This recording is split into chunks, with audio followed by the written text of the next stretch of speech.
Je n'étais pratiquement plus revenue dans ce village depuis mon enfance. Une de mes tantes venait de disparaître et j'étais la seule famille qui lui restait. Elle avait souhaité que je m'occupe de ses biens après son décès.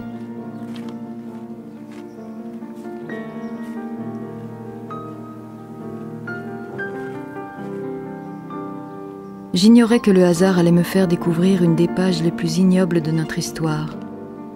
Un drame méconnu qui avait touché l'Alsace annexée, mais aussi toute la France occupée.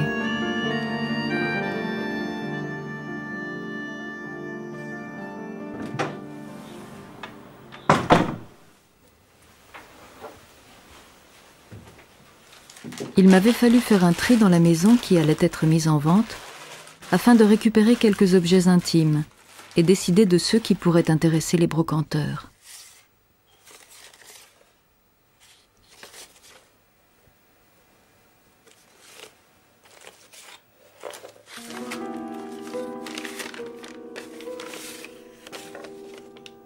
Je découvrais d'étranges documents émanant de l'hôpital psychiatrique de Rouffach et établis au nom d'Albert Keller.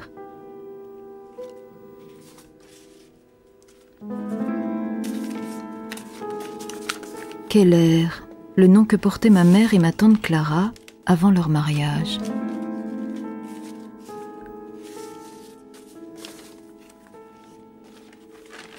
Qui était donc cet oncle dont je n'avais jamais entendu parler et qu'on avait dissimulé dans l'obscurité d'un buffet?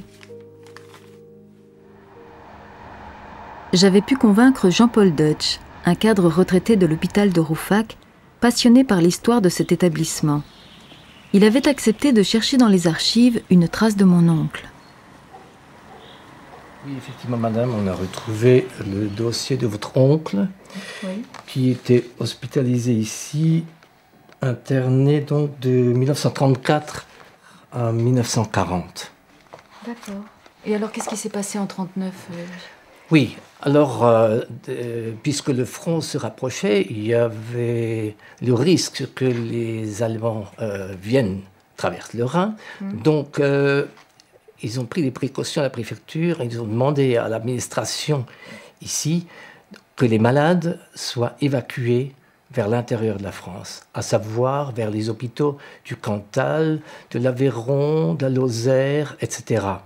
Et sont partis le 9 et 10 septembre 1939, 2 trains de la gare de Rouffach avec 1512 patients.